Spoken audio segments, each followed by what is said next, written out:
Jeudi 5 avril 2018, le Transcend Creative Lab, le Fab Lab nouvelle génération, a officiellement ouvert ses portes au Muro. C'est l'un des points phares du projet 1+1 Fabriquons demain, et il va offrir à un large public une nouvelle façon d'innover et de créer autour de la transition écologique, énergétique et solidaire.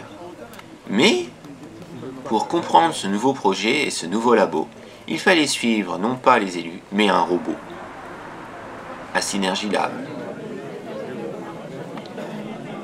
Car c'est lui qui a ouvert la présentation. Chers invités, c'est avec un réel plaisir que nous vous accueillons aujourd'hui pour l'inauguration de notre Creative Laboratoire, Transcend, composante majeure du projet acté dans le cadre du programme d'investissement d'avenir. Soutenu par l'ORU et le FEDER. Porté par ECAM, EPMI et la Ville des Mureaux. Creative Lab Transcend est une démarche et un lieu de créativité, d'apprentissage, de tests et d'expérimentation technologique et d'usage sur la transition énergétique, les mobilités et la ville de demain. Après les discours d'inauguration, nous vous proposons de visiter les différentes installations de Transcend. Ensuite, le cocktail pour clôturer la soirée en beauté. Je déclare ouverte la cérémonie et je passe la parole à Monsieur Moumen Darcherif, directeur général des CAM EPMI. Merci à tous d'être venus et bonne visite. Madame Pécresse, présidente de la région Île-de-France, qui a tenu à placer la présente manifestation sous son haut patronage, mais qui se trouve malheureusement empêchée d'être présente parmi nous aujourd'hui.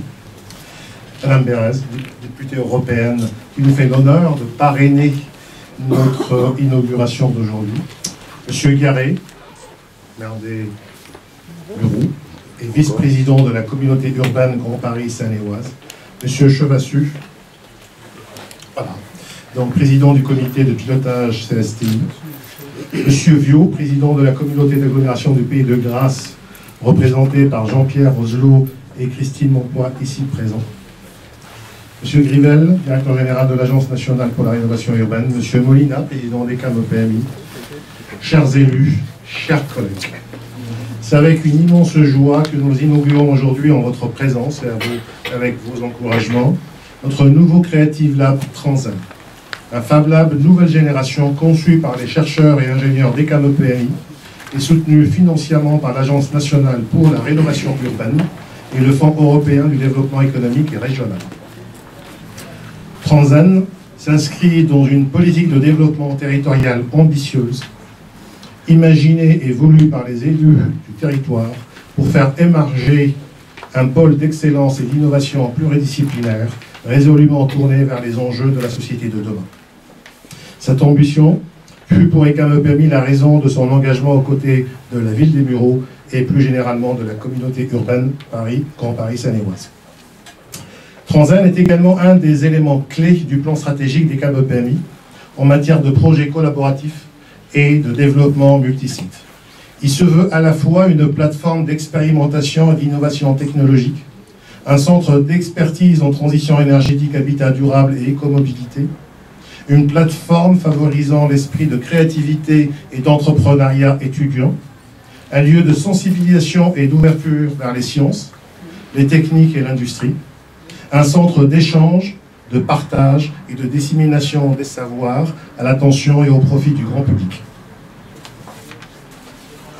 En lien avec ces trois axes, que je rappelle, transition énergétique, habitat durable et écomobilité, les missions de Transcend seront au nombre de 7.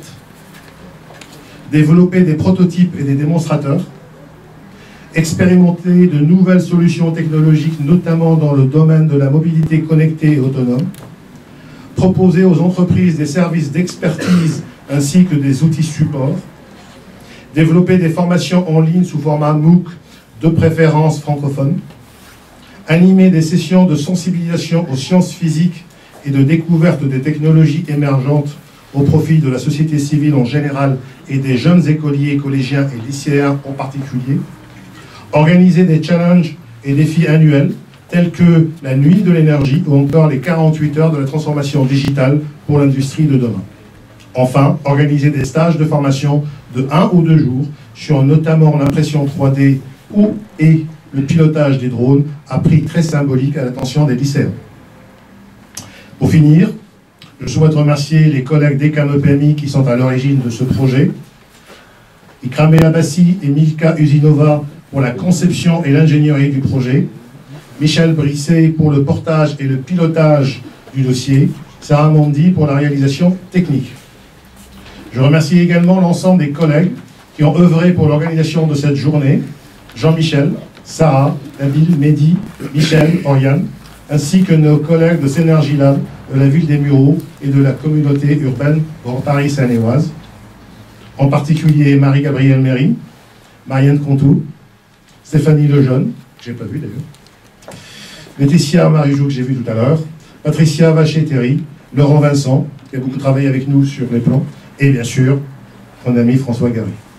Un grand merci aussi aux élèves membres des associations EPMI SCOM, Gala EPMI et Silence en Tour, pour leur participation active à l'organisation matérielle et logistique de cette inauguration. Je ne veux surtout pas oublier de rappeler le rôle initiateur de Nicolas Ferrand et d'Ali Mohamed à la genèse de ce projet. À tous, je dis merci et je passe la parole sans tarder à mon ami François. Ou madame. Monsieur le maire, cher ami, madame l'adjointe, messieurs les présidents, j'ai compté que vous les aviez mis au pluriel, alors ils sont plusieurs, messieurs les directeurs, mesdames et messieurs les élus, mesdames et messieurs, les accompagnateurs de ce projet, les inventeurs de ce projet, les élèves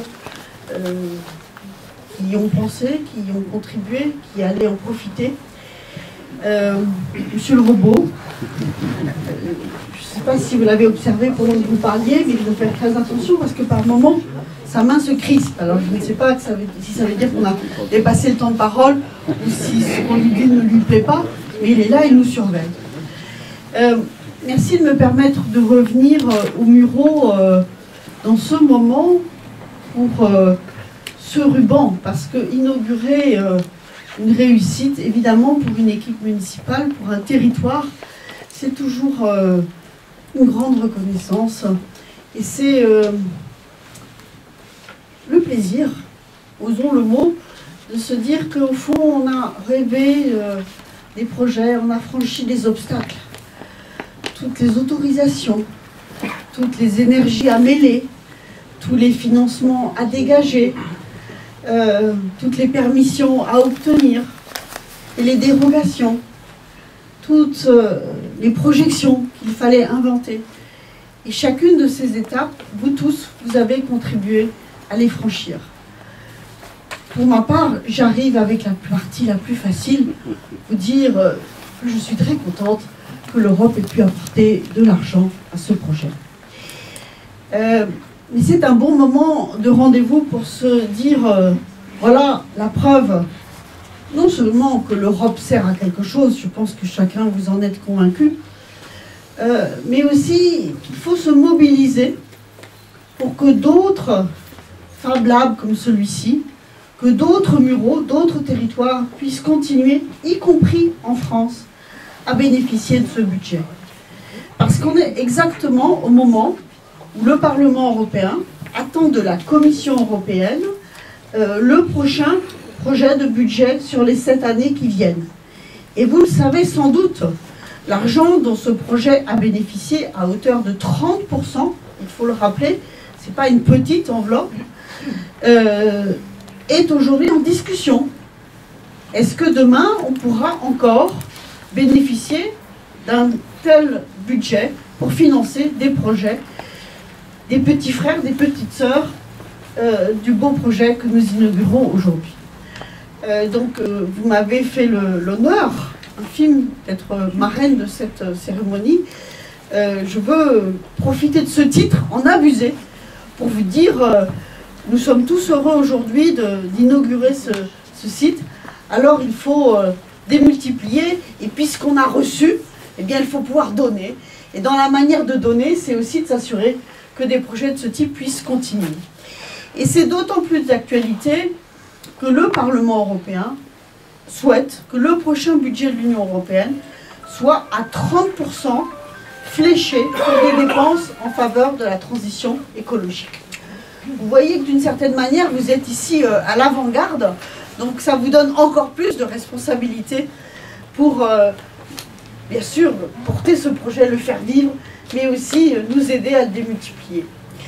Et puis je veux simplement me réjouir de la rencontre que j'observe ici, le sentiment d'être au milieu d'une triangulation. Alors, rassurez-vous, je ne vais pas faire 10 minutes sur chaque pôle du triangle, mais simplement dire où est ce triangle, comment je le sens, comment je le vis, et comment du coup je me sens fière d'être associée au lancement de ce projet. Le premier lancement, voilà. On est à mi-chemin, hein, parce qu'on est dans l'inauguration, donc il y a eu déjà beaucoup de choses pour mettre en place le projet, mais maintenant il faut le faire vivre, lui permettre de donner tout son potentiel, tous les espoirs qu'on a mis en lui. Dans ce triangle, il y a bien sûr un territoire, celui des Mureaux, qui est un territoire francilien, dont on sait à la fois les défis, les enjeux, et la façon dont son maire porte un espoir pour changer la donne dans ce territoire. Mais pour ça, ça ne se fait pas tout seul. Il faut la rencontre avec ces deux autres pôles du triangle, que je crois que vous êtes en train de réaliser ici, qui me semble absolument extraordinaire.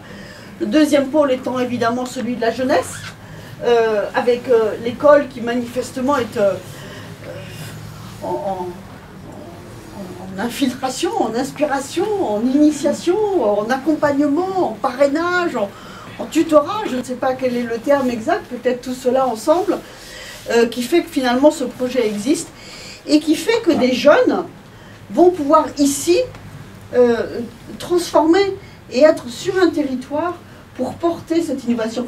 Vous savez, il y a beaucoup de territoires qui rêveraient d'être dans cette situation. Parce que moi, je connais en Europe trop de territoires dont les jeunes s'en vont, puisqu'ils ne peuvent pas étudier. Et pour moi, c'est une contradiction terrible, alors que, évidemment, si on veut inventer le monde de demain, on a besoin des jeunes sur ces territoires. Or, il y a trop de territoires en Europe où les jeunes s'en vont apporter leur savoir ailleurs, plutôt que d'irriguer le territoire. Et d'ici, d'avoir aux Mureaux cette école avec ces jeunes qui peuvent ensuite s'insérer dans une dynamique qui est celle du troisième pôle du triangle, celui de la transition écologique. Quel merveilleux triangle! Le territoire, la jeunesse et la transition écologique. Franchement, j'aimerais être peut-être élève dans cet établissement pour voir comment est-ce que tout ça fabrique des pépites pour demain, celles dont nous avons besoin. Donc mon mot de conclusion, c'est d'abord bravo de tout ce que vous avez déjà fait. Merci de m'avoir associé à ce moment de bonheur, de concrétisation de quelque chose d'aussi important. Et bonne chance à tous. Je suis gourmande de vous voir profiter de ce magnifique projet, de ce magnifique cadeau offert à ce territoire. Madame la députée, chère Perdant, chère amie, chers vous tous et toutes, parce que je ne voudrais pas me tromper dans les grades et qualités de chacun, on ne va pas faire d'erreur, mais l'intérêt aussi à certains moments dans les inaugurations, ça permet de retrouver des amis qu'on a éventuellement perdus un certain temps et qu'on a vus dans d'autres endroits. D'abord, par rapport à la présence de Pervenche, je me rappelle ce que je t'avais dit et ce que nous étions dit il y a quelques années, c'est qu'on ne touchait jamais un député européen. On dit on ne touchait pas, c'est compliqué de le toucher. Et c'est vrai que tu m'avais dit, écoute, un jour je viendrai, il n'y a pas de problème. Il faut aussi que l'Europe se montre et que l'Europe soit là, et notamment quand on fait des participations. Et je trouve qu'à certains moments, trop de gens décrient l'Europe, trop de gens, surtout en ce moment, considèrent que c'est l'Europe qui est un peu fautive de tout, et par contre, on oublie tout ce que l'Europe fait. Et par exemple, sur notre ville des Mureaux, sur notre territoire de Grand Paris-Sénéoise, qui va de Mantes à Poissy, l'Europe, depuis une vingtaine d'années, même une trentaine d'années, a participé énormément à la rénovation et au changement de notre territoire, sans l'oublier de trop. Alors c'est vrai qu'à certains moments, il y a Bruxelles, c'est quelque chose que je disais au commissaire européen, M. Pierre Moscovici, et il va m'entendre, parce que dernièrement il me dit, comment tu fais pour qu'il y ait 58 ministres qui soient venus, 7 fois le président de la République, même le dernier, et plusieurs fois les commissaires européens, depuis Michel Barnier, etc. à Julie, peut-être que c'est pas uniquement pour se voir et pour prendre un pot, peut-être qu'aussi, par rapport à l'action que nous menons tous, et vous toutes, et vous tous qui étaient là, c'est peut-être que cette force, cette équipe, ce team, sans capitaine au sens tel qu'on l'entend, c'est une équipe qui est capable de se rassembler sans qu'il y ait nécessairement des cahiers des charges, sans qu'il y ait nécessairement des grandes évaluations de résultats, et puis sans nécessairement qu'il y ait des business models, sans nécessairement qu'il y ait des comités techniques, des steering committees. Et je parle là, parce que moi-même j'ai été dans un grand corporate, dans des COMEX, et à un certain moment on voit que l'agilité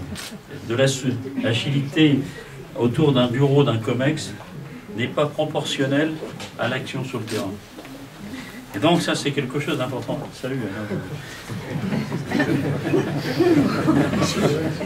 Je ne voudrais pas te gêner, t'apprends quelque chose, mais attention, quand tu remplaceras tout cela dans un COMEX. Fais gaffe. Non, cela n'empêche, indépendamment de ça, je trouve intéressant aussi, c'est qu'indépendamment de ce que je puisse dire, c'est que tous les représentants de toutes les entreprises, les représentants des écoles, les représentants aussi de structures comme l'AFPA, la FORP ou d'autres de l'éducation nationale, c'est qu'on a réussi à dépasser et qu'on ait l'aval de nos directions ou de vos directions pour permettre qu'on se rassemble autour de ce synergie-là. Et ça, c'est pas si facile, tu avais raison de le dire. Alors après, nous sommes dans un territoire qui s'appelle Grand Paris Sénéoise, qui n'a que 2 ans d'âge, et on va de Poissy, on va dire des portes de Normandie à Poissy, à Cher-Conflans. C'est un territoire avec un fleuve, la Seine. On a une chance d'avoir la Seine.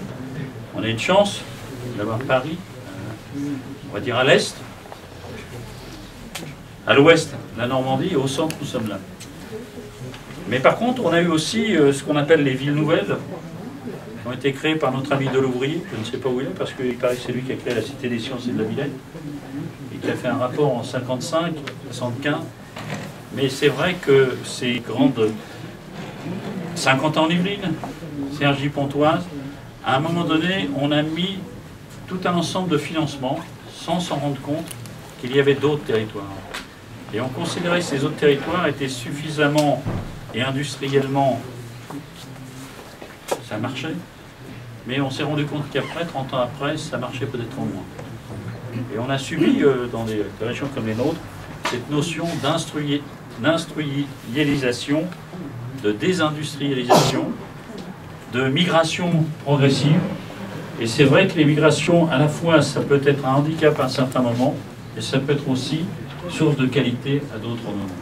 Et ça, tant qu'on ne comprendra pas, tant que nous ne comprendrons pas dans notre pays, qu'à un moment donné aussi, quelle que soit la personne d'où elle vient, quelle que soit spirituelle ou non, quelle que soit éventuellement la typologie de sa famille, à un moment donné, il y a des intelligences partout. Et la somme de ces intelligences peut apporter. Comme éventuellement, on peut aussi exporter nos intelligences. Avant-hier soir, je discutais avec un ami qui est en train de réfléchir par rapport à l'Afrique, par exemple, pour se dire comment on pourrait éventuellement apporter de l'énergie à travers, vous savez, les noix de cacao qui sont laissées. D'autres me disaient, c'est un système où ce sont les femmes qui le font. Et éventuellement, on pourrait créer des tontines en travaillant sur l'énergie qu'on pourrait produire de telle façon à ce qu'elles aient des formes d'indépendance dans leur pays. Donc il y a plein de sujets aujourd'hui. Ce n'est pas uniquement dans notre petit confort à nous qu'il faille vivre en tant que tel. Alors maintenant, par rapport à ce que nous avons fait avec Synergy Lab, parce qu'on en a fait dernièrement avec Grand Paris Sénéoise, je crois que Synergy Lab, l'avantage, et c'est une discussion qu'on a eue, tantôt il y a des grandes structures, qui sont des communautés urbaines, des Paris Métropole, tout un tas de structures, qui sont des systèmes de centralisation, mais qui ne sont pas nécessairement assez souples et agiles par rapport à un besoin. Et je pense qu'il faut des structures associatives, des structures à côté, qui ne nécessitent pas nécessairement des monceaux de personnes, mais si ces personnes sont motivées, on peut faire des belles choses, jusqu'à un certain point. On ne peut pas non plus remplacer les grandes structures. Mais si les grandes structures ne comprennent pas que ce ne sont pas nécessairement elles qui sont toujours imaginatives, que ce ne sont toujours pas elles qui créent les choses, parce que regardez, toutes les grandes expériences, les grandes révolutions. Moi, c'est amusant, j'ai travaillé avec Moreno, la puce. Moreno, c'est un gars, il avait juste un BTS au départ, en tant que tel. Bon, à un moment donné, il était inventif. Mais il a fallu presque 10 ans pour qu'on accepte les normes, en tant que telles. Parce que nos amis américains faisaient voter tout un ensemble, dont des amis de l'Europe, contre le fait que la puce puisse être là. Donc à un moment donné, on peut être inventif quelque part, et c'est pas pour cela qu'on pourra avoir une généralisation industrielle. Et c'est là aussi, quand on voit par exemple Pathé, qui au fond de son garage était à l'inverse de certains courants de pensée, et qui après est devenu un grand corporate, Pathé Marconi, si il n'avait pas été à contre-courant, c'est le cas de le dire, peut-être qu'on n'aurait pas aujourd'hui, pendant un moment donné, ce qu'il y a eu. Donc je pense que l'avantage de ces énergies-là, l'avantage de nous tous, de vous, l'école d'ingénieurs, de toutes les structures qui sont là, et c'est cela qu'on a voulu aussi, avec les grands groupes qui sont présents autour de la table, c'est de se dire, nous on a des équipes de recherche, on a éventuellement des systèmes, mais peut-être qu'à un endroit, il peut y avoir, alors j'ai employé le mot, un système artisanal qui pourrait cogiter dans son coin et apporter quelque chose. Et c'est vrai qu'aujourd'hui, quand je prends nos amis de Saclay, alors je ne dirais rien parce qu'on me reprocherait que j'ai été universitaire et que je n'ai pas fait ces grandes écoles définies par les militaires. J'aimerais pas dire ça. Ça serait malvenu. Peut-être qu'il y en a ici qui en ont fait. Mais je ne voudrais pas qu'on me dise ça. On dirait c'est parce que tu le regrettes. Mais non. Je pense qu'aujourd'hui, il y a des positionnements d'écoles. Il y a des positionnements sur Cergy-Pontoise. Mais à contrario, il y a peut-être aussi un positionnement sur ce que j'appellerais les écoles, les grandes écoles même, de ce que j'appellerais d'opérationnalité et de production. Et là, ce qu'on est en train de démontrer, c'est qu'on peut d'un côté avoir des gens qui cogitent, ça peut être aussi bien des universitaires, des X ou d'autres, ça peut être aussi des niveaux 5 qui vont concevoir et travailler sur le sujet, ça peut être aussi éventuellement des gens qui ont des idées, mais malheureusement ils n'ont pas la formation nécessaire pour le mettre en place, c'est pour ça qu'on veut créer une résidence Jules Verne des idées, comme la Villa Médicis à Rome, et on va la mettre en place, où demain il peut y avoir le peuple des idéateurs qui a une idée, il vient ici, j'ai une idée. Par contre, il est incapable d'expliquer pourquoi il a cette idée. Mais peut-être qu'il n'est même pas incapable d'expliquer quelle est l'équation mathématique ou quelle est la loi physique. Mais par contre, il a cette idée. Alors, évidemment, je ne vais pas dire l'idée de décrocher la Lune pour la mettre avec la Terre, c'est évident. Et il y a des gens qui ont des idées. Et aujourd'hui, c'est comment on étudie cette idée, que ce soit physiquement ou étonnamment sur un réseau de contribution numérique. Parce qu'on peut avoir des idéateurs physiques, des idéateurs physiques qui sont virtuels. Et à partir de ces contributions, comment on va faire envoler ces idéateurs? Donc c'est tout cela qu'on veut monter. Et aujourd'hui, je trouve que ce Fab Lab, ce qu'on est en train de faire, c'est vrai, on va être dans des locaux tout à l'heure. On a trouvé des locaux, évidemment, on aurait pu trouver des locaux plus centralisés, peut-être. Ça sera à terme. Mais aujourd'hui, l'agilité nous permet de le démontrer. Et franchement, là, je le dis à vous, à toi, je le dis au nouveau président, M. Molina, que je retrouve. Et je ne savais pas qu'il était président. Je le dis à vous tous. Surtout, vous êtes chacun dans des entreprises, vous êtes chacun dans des écoles, vous êtes chacun dans des structures institutionnelles, vous êtes vous-même dans des parlements, dans des assemblées, moi-même. Il n'y a rien de plus terrible que des gens qui sont des voyageurs de l'immobile. Et aujourd'hui, dépassons ce voyageur de l'immobile. C'est ce que j'avais dit à un grand président qui n'est plus dans un... qui a été... on lui a dit parti. Je lui ai dit... Parce qu'il m'a dit... Pourquoi vous dites ça? Alors je lui ai dit, on est du même signe. Bon. Il m'a dit, qu'est-ce que c'est votre signe? Et je lui ai dit, vous êtes 2 jours plus jeune que moi. J'ai dit, notre génération, réfléchissons si on a été une génération active ou une génération des voyageurs de l'immobile. Et un voyageur de l'immobile, c'est pas parce qu'il est immobile qu'il ne peut pas réfléchir, penser et éventuellement voyager pour voir quelles pourraient être ses idées. Donc aujourd'hui, des Fab Labs, des start-up, des couveuses, des idées, des écoles, même des entreprises, des artisans, des robots, des robots. Je crois qu'il y a plein de sujets. Et aujourd'hui, on a plusieurs pistes. Tu as parlé des drones. Et drone, aujourd'hui, c'est pas la notion du transport, c'est à quoi pourrait être utile un drone. J'en discutais dernièrement, on me disait un drone, ça pourrait servir par exemple pour emmener le sang, pour emmener les greffes. Bon. Après, on me disait un drone, ça pourrait servir à autre chose, éventuellement dans les collectivités territoriales, pour faire de la thermographie, aider et d'aller au-dessus des toits. L'autre fois, on discutait sur le maintien à domicile, le vieillissement, la dépendance. C'est comme ça qu'on a fait un hackathon avec, en association avec une autre structure aussi souple qui s'appelle InVie. Et dans cet hackathon, il y avait 15 équipes, les Chinois étaient là, bon, on est allé en Chine, et c'est vrai qu'on a fait un projet qui s'appelait Memento, pour éventuellement rappeler les récurrences pour un Alzheimerien qui démarre. Bon, ça s'est fait en 48 heures.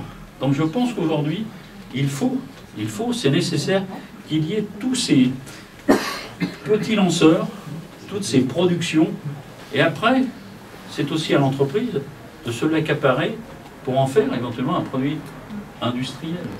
Et donc, je crois qu'aujourd'hui, c'est un peu cela que nous voulons Synergie Lab.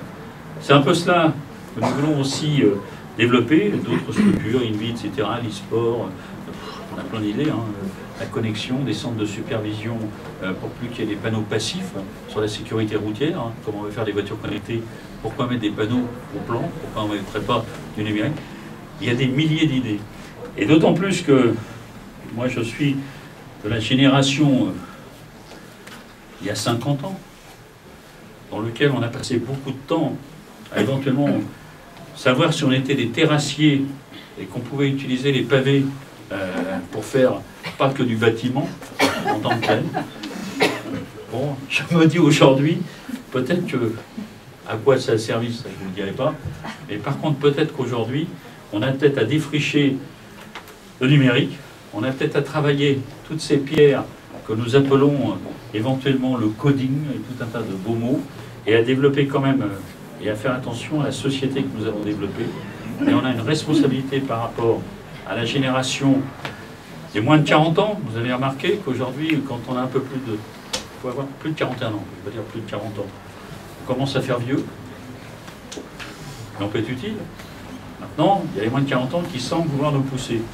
Je pense que si notre sagesse est plus vieux, avec éventuellement la volonté des jeunes, il ne faut pas le dégagisme, mais à contrario, peut-être faisons une unité, parce qu'il est toujours bon de savoir ce que le plus âgé a comme expérience, mais éventuellement, l'intérêt aussi, c'est qu'un jeune aussi, à un moment donné, il n'a pas d'idée préconçue sur ce qu'il veut faire. Donc à vous tous, je ne vais pas dire aux armes les citoyens, ça serait quand même un peu malvenu, mais aujourd'hui, unissez-nous, et il y a un bel édifice à construire qui continuera, et surtout, notre responsabilité, c'est que plein de jeunes rentrent dans la vie active, mais aussi, les activités ne sont pas réservées qu'au master, qu'au bac plus 7.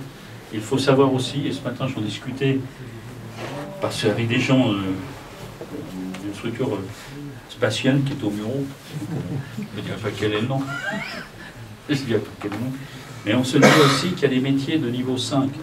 Il y a besoin de chaudronniers, il y a besoin de soudeurs, il y a besoin, par exemple, on est sur les instruments avant, de clétiers. Même ce robot, il y aura besoin de manuel. Peut-être qu'il ne concevra pas le logiciel, mais peut-être que ça sera lui qui fera. Ça sera peut-être lui, éventuellement, qui le réparera. Et c'est surtout ça, arrêtons de faire croire qu'il n'y a que ceux qui ont des bac plus 12 qui peuvent être source de l'évolution d'une société. Un bac moins 7, astucieux, peut être aussi faire évoluer une société. Voilà, merci à tous. Madame la députée, Monsieur le maire, Mesdames et Messieurs les élus, Mesdames, Messieurs, tout d'abord, en tant que président du comité de pilotage, et venu ici avec deux autres membres, Jean-François Servel et Rebecca Jourdain, qui sont dans la salle. On est heureux de prendre part à cette manifestation parce que notre comité travaille depuis 2011, donc ça fait bientôt 7 ans. Et donc avait cette charge de répartir cette manne exceptionnelle de 100 millions d'euros. Et je dois dire qu'au début, on se demandait si c'était vraiment du vrai argent. Ben oui, c'était du vrai argent. De le répartir parmi des tas de gens qui, effectivement, voulaient développer la culture scientifique, technique et industrielle. On a vu passer 250 projets. Et ce projet ici, c'est l'un des 44 qu'on a estimé utile de soutenir. Pourquoi on l'a soutenu en 2 mots? Tout d'abord parce qu'on s'est rendu compte que même si on dit toujours CSTI, ça s'arrête assez souvent au S. Et que la question de ce qu'on appelle les cultures de la main, c'est-à-dire de l'histoire, la longue histoire en France des savoir-faire techniques et la longue histoire des savoir-faire industriels, n'était pas tant que ça mis en culture, comme on dit, c'est-à-dire faisait partie des connaissances de chacun qui, effectivement, ne voit pas ça comme un sous-produit de la culture scientifique, mais qui voit ça comme une autre histoire de la France, à travers ses inventeurs, à travers ses savoir-faire, à travers ses artisans, et qu'il y avait un gros travail, et que derrière ça, à la clé, il y avait effectivement l'intérêt pour les métiers qui, aujourd'hui, continuent à perpétrer ces savoir-faire et ces traditions. Et c'est pour ça qu'effectivement, on a dit, il faut qu'on ait des projets dans ce domaine. On était conscient que ça serait des projets difficiles, d'une part parce que il fallait aller chercher des gens qui n'étaient pas tellement dans l'orbite de la culture scientifique. Donc il allait falloir fédérer des entreprises, des enseignants, des associations, des collectivités territoriales. Et on savait effectivement que c'était des mondes dont les cultures étaient parfois différentes. Il allait falloir imaginer d'autres formes de pédagogie, c'est-à-dire trouver comment parler avec des formes d'expression. Et ici, il y a notamment cette forme d'expression à travers le théâtre, qui est peut-être une manière d'accrocher effectivement des gens qui ne sont pas sensibles à des beaux discours. Il allait falloir aussi aller chercher des gens qui, peut-être dans des endroits, disons, de culture, avec des escaliers et des colonnes de temple, n'ont pas tellement envie de monter les marches. Donc trouver des lieux beaucoup plus adaptés à ce genre d'initiative. Et c'est pour ça qu'on était très heureux, effectivement, de voir venir. On en a vu d'autres, effectivement. Je ne vais pas les mettre en comparaison. On était la semaine dernière à Montbéliard, où il y a un projet qui ressemble, en première analyse, un peu au vôtre dans son envie, effectivement, de faire connaître ces cultures de la main. Et donc, c'est pour ça qu'on est très heureux, effectivement, de voir que ce projet avance. Alors, 2 mots pour terminer. Le premier, c'est de rappeler que derrière transition énergétique, transition écologique, il y a et solidaire. Et le et solidaire, rien ne serait pire que de voir ces nouvelles technologies créer de nouvelles fractures au sein de la société.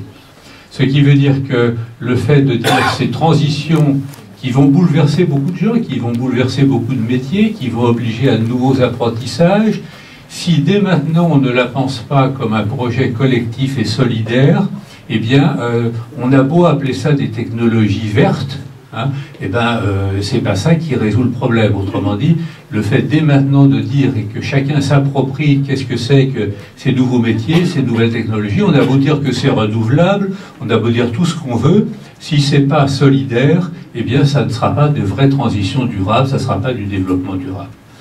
Et puis mon dernier mot, c'est pour vous dire que on n'est pas sûr que les 44 projets qu'on ait soutenus étaient les meilleurs. Hein, tout le monde peut se tromper, hein, mais ça veut dire en tout cas que ça vous donne une responsabilité qui fait que même si c'est par hasard qu'on vous a donné de l'argent, mais c'est histoire de pousser un peu le bouchon, mais vous avez tous peut-être à faire partie de jury et vous avez certainement cette angoisse de dire est-ce que vraiment on a fait les bons choix. Mais ça veut dire que, et on le dit aux 44 projets, vous êtes dépositaire d'une responsabilité, c'est-à-dire d'apprendre des choses, de faire des essais, d'avoir des échecs, mais surtout de mettre en boîte et de pouvoir communiquer ensuite à tous qu'est-ce qui a marché, qu'est-ce qu'on a appris, qu'est-ce qui n'a pas marché. Autrement dit, ces 44 projets, pour nous, c'est 44 lumières qui s'allument et qui chacun, on en a parlé cet après-midi rapidement, eh bien, ont des difficultés, essayent de résoudre de multiples problèmes, mais vous êtes effectivement dépositaire de cette aventure de la culture scientifique, technique et industrielle, et donc tout ce que vous pourrez faire pour consolider ces acquis et pouvoir les transmettre ensuite à d'autres en disant voilà ce qu'on a essayé de faire, voilà des choses qui marchent, eh bien, on insiste beaucoup sur cette question de l'évaluation des projets. Donc, capitalisez au maximum pour tous avec les quelques petits sous qui vous restent. Et puis, bonne chance donc pour la suite de ce projet. Merci. Transscène Creative Lab est porté par ECAM PEMI, une grande école d'ingénieurs située à Cergy-Pontoise, qui est l'un des membres fondateurs de Synergy Lab.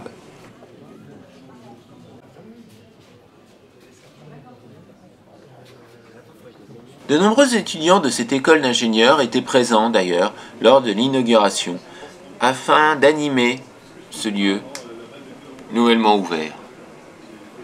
Ils ont fait découvrir les différents labos du Transen, où des idées vont mûrir et se développer. D'ailleurs, elles attendent les vôtres.